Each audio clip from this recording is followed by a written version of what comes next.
I now give the floor to Mr. Max Blumenthal. Thank you, and I thank Alex Rubenstein and Wyatt Reed for helping me prepare this address. Wyatt Reed is a journalistic colleague of mine who in October 2022 happened to be in Donetsk when his hotel was shelled by the Ukrainian military with a apparently U.S.-made howitzer, nearly killing him. He was 100 meters away. I'm also here with my friend, the civil rights activist Randy Credico, who is more recently in Donetsk and witnessed regular HIMARS attacks on civilian targets. I am here not only as a journalist who spent over 20 years writing books, producing documentaries, and writing articles about conflict and politics from several continents. I'm also here as an American taxpayer who's been dragooned into funding a proxy war that has become a threat to the regional and international stability at the expense of my countrymen and women. Just June 28th, as emergency crews worked to clean up yet another toxic train derailment in the United States, this time on the Montana River, further exposing our nation's chronically underfunded infrastructure and its threats to our health, the Pentagon announced plans to send an additional $500 million worth of military aid to Ukraine. The development came as Ukraine's army enters the third week of a vaunted counteroffensive that CNN describes as, quote, not meeting expectations, and which even Volodymyr Zelensky says is going slower than desired. As Ukraine's military failed to breach Russia's primary defense line, CNN reported on June 12th that Kiev had lost, quote, lost 16 U.S.-made armored vehicles sent to the country. So what did the Pentagon do? It simply passed that bill down to average U.S. taxpayers like myself, charging us another $325 million to replace Ukraine's squandered military stock. There was zero effort to consult the U.S. public's position on the matter, and the vast majority of Americans likely did not even know the exchange took place. This policy that I'm describing to you, which sees Washington prioritize unrestrained funding for a proxy war with a nuclear power in a foreign land while our domestic infrastructure falls apart before our eyes, exposes a disturbing dynamic at the heart of the Ukraine conflict, an international Ponzi scheme that enables Western elites to seize hard-earned wealth from the hands of average U.S. citizens and funnel it into the coffers of a foreign government that even Transparency International ranks as consistently one of the most corrupt in Europe. The U.S. government has yet to conduct an official audit of its funding for Ukraine. The American public has no idea where their tax dollars are going. And that's why this week, we at the Grayzone published an independent audit of U.S. tax dollar allocation to Ukraine throughout the fiscal years 2022 and 23. Our investigation was led by Heather Kaiser, a former military intelligence officer who served in Iraq and Afghanistan. We found, among many bizarre payments, a $4.5 million payment from the U.S. Social Security Administration to the Kiev government. We found $4.5 billion worth of payments from the U.S. Agency for International Development to pay off Ukraine's sovereign debt, much of which is owned by the global investment firm BlackRock. That amounts to $30 taken from every U.S. citizen at a time when 4 in 10 Americans cannot afford a $400 emergency. We found tax dollars earmarked for Ukraine, padding the budgets of a television station in Toronto, a pro-NATO think tank in Poland, and believe it or not, even rural farmers in Kenya. We found tens of millions to private equity firms, including one in the Republic of Georgia, as well as a $1 million payment to a single private entrepreneur in Kiev. Our audit also revealed the Pentagon's $4.5 million contract with a company called Atlantic Diving Supply to provide Ukraine with unspecified explosives equipment.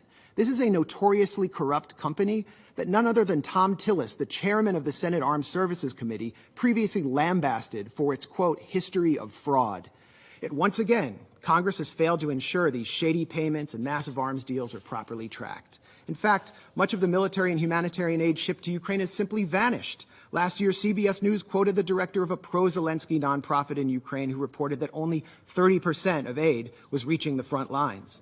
The embezzlement of funds and supplies is at least as troubling as the potential consequences of the illicit transfer and sales of military-grade weapons.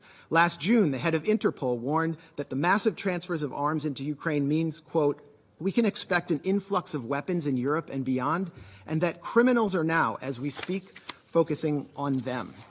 This May, a group of anti-Kremlin Russian exiles outfitted with gear supplied by the Ukrainian government was hailed by Western politicians for carrying out terrorist attacks in Russian territory using American-made Humvees. Although the group, the so-called Russian Volunteer Corps, is led by a man who calls himself the, quote, White King, and includes numerous open admirers of Adolf Hitler, described as neo-Nazis in U.S. mainstream media, the Western weaponization of this militia against Russian forces and Russian civilians has not prompted any outcry from Congress. And while the Biden administration has promised that it's keeping tabs on the weapons sent, a State Department cable leaked last December conceded that, quote, kinetic activity and active combat between Ukrainian and Russian forces create an environment in which standard verification measures are sometimes impracticable or impossible. The Biden administration not only knows that it cannot track the weapons it's shipping to Ukraine, it knows that it is escalating a proxy war against the world's largest nuclear power and daring it to respond in kind.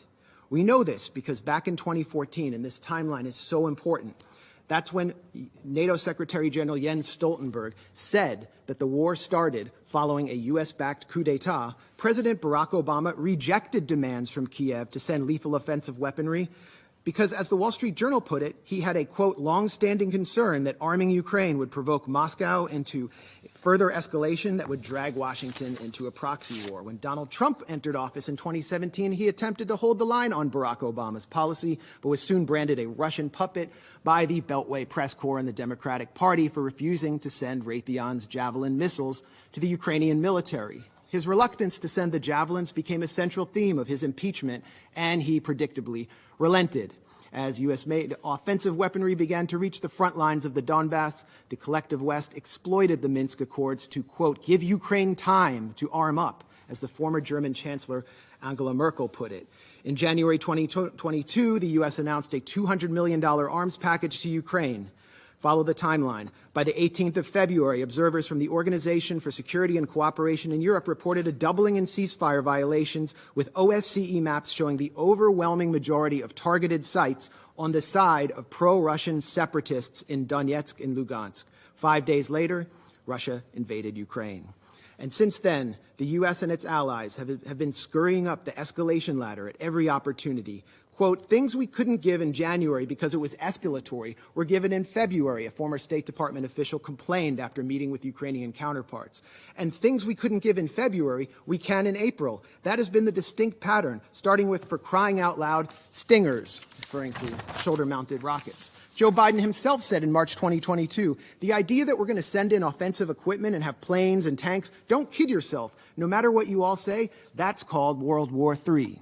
Just over a year later, Biden changed his tune, backing a plan to provide F-16 fighter jets to Ukraine, and after pressuring Germany to send in the tanks he once feared would provoke World War III. It would only take 2 months from the time Ukraine received HIMARS, Lockheed-made HIMARS systems for the U.S. For the Ukrainian military to begin targeting critical infrastructure, using them to strike the Antonovsky Bridge over the Dnipro River, and again 2 months later in a test strike on the Kakhovka Dam to see if the Dnipro's water could be raised enough to stymie Russian crossings, as the Washington Post reported. 3 weeks ago, the Kakhovka Dam was destroyed, triggering a major environmental catastrophe that caused mass flooding and contamination of the local water supply. Ukraine, of course, blames Russia for this attack, but has produced no evidence. Around this time, Ukraine also baselessly accused Russia of planning a provocation at the Zaporozhye nuclear plant. This triggered a resolution by Senators Lindsey Graham and Richard Blumenthal, no relation to me, calling for NATO to intervene directly in Ukraine and attack Russia if such an incident occurred. The move by Blumenthal and Graham thus established a de facto red line for initiating U.S. military action, much like the one set down in Syria, which, as a former U.S. diplomat commented to journalist Charles Glass, was an open invitation to a false flag. Will we see another Duma deception, but this time in Zaporozhye? This time with nuclear consequences? Why are we doing this? Why are we tempting nuclear annihilation by flooding Ukraine with advanced weapons and sabotaging negotiations at every turn? We've been told by people like Senator Dick Durbin that Ukraine is literally in a battle for freedom and democracy itself, and therefore anyone who opposes military aid to Ukraine opposes the very defense of democracy, according to this logic. So where's the democracy in Vladimir Zelensky's decision to ban opposition parties, to criminalize the media outlets of his legitimate political opponents, to jail his top political rival and his deputies, to raid Orthodox churches and jail clergymen? Where is the democracy in the Ukrainian government's imprisonment of Gonzalo Lira, an American citizen, simply for challenging the official narrative of Ukraine's war? And where is the democracy in Zelensky's recent decision to suspend elections in 2024 on the grounds that martial law has been declared? The answer is that Ukrainian democracy is harder to find these days than that country's commander-in-chief, Valery Zaluzhny. Senator Lindsey Graham has offered a much more grim and more on-the-mark rationale for supplying Ukraine with billions in weapons. As the senator boasted during a recent visit with Zelensky in Kiev, the Russians are dying. It's the best money we've ever spent. I repeat, the Russians are dying. It's the best money we've ever spent. And Graham has also said that Americans are ready to fight this war down to the last Ukrainian. While official casualty numbers are strictly classified, we must worry that Ukraine is well on its way to fulfilling the senator's ghoulish fantasies. As a Ukrainian soldier complained this month to Vice News, we don't know what Zelensky's plans are, but, quote, it looks like the extermination of its own population, like of the combat-ready and working-age population. That's it. Indeed, military cemeteries in Ukraine are expanding almost as rapidly as the Northern Virginia McMansions and beachfront estates of executives from Lockheed Martin, Raytheon, and assorted Beltway contractors benefiting from the second highest level of military spending since World War II. These are the real winners of the Ukraine proxy war, not average Ukrainians or Americans or Russians. The winners, or Europeans for that matter, the winners are people like Secretary of State Tony Blinken, who spent his time between the Obama and Biden administrations launching a consulting firm called West Exec Advisors, which secured lucrative government contracts for intelligence firms in the arms industry. Blinken's former partners at West Exec include Director of National Intelligence Avril Haines, CIA Deputy Director David Cohen, former White House Press Secretary Jen Psaki, and almost a dozen current and former members of Biden's national security team. Defense Secretary Lloyd Austin, for his part, is a former and possibly future board member of Raytheon, and an ex-partner of Pine Island Capital Investment, which collaborates with West Exec and which Blinken himself has advised. Meanwhile, the current U.S. ambassador to this body, the UN, Linda Thomas-Greenfield, is listed as a senior counsel at the Albright Stonebridge Group, a self-described commercial diplomacy firm that also finesses government contracts for the intelligence and arms sector, and which was founded by Madeleine Albright, infamously known for her comments that the deaths by sanctions of 500,000 Iraqi children were worth it. So while military-age Ukrainian men are ripped off the streets by military police and sent to the front lines, the financially and politically connected architects of this proxy war are planning to walk through the revolving door to reap unimaginable profits once their time in the Biden administration is over. For them, a negotiated settlement to this territorial dispute means an end to the cash cow of close to $150 billion in U.S. aid to Ukraine. So in closing, when the United States, my country, a permanent member of this council, has fallen under the control of a bipartisan regime which seeks to perpetuate a proxy war for as long as it takes, in the words of Joe Biden, which considers diplomacy synonymous with unilateral coercive measures to, quote, turn the ruble to rubble, as Biden pledged to do, whose leadership subverts negotiations in order to pursue profit while refusing to properly inform its own citizens what they're paying for, and pushes the sons and brothers of its supposed Ukrainian partners out onto a killing field in order to bludgeon a geopolitical rival, when both Zelensky and members of U.S. Congress are calling for preemptive strikes on Russia, which have nothing to do with Article 51 of the UN Charter, this Council must take action to enforce that charter. That charter is clear that the Security Council must use its authority to guarantee a pacific settlement of dispute, particularly when it threatens international security. That should not only apply to Russia and Ukraine. This Council has an obligation to strictly monitor and restrain the U.S. and the illegal military formation known as NATO. Thank you. I thank Mr. Blumenthal for his briefing.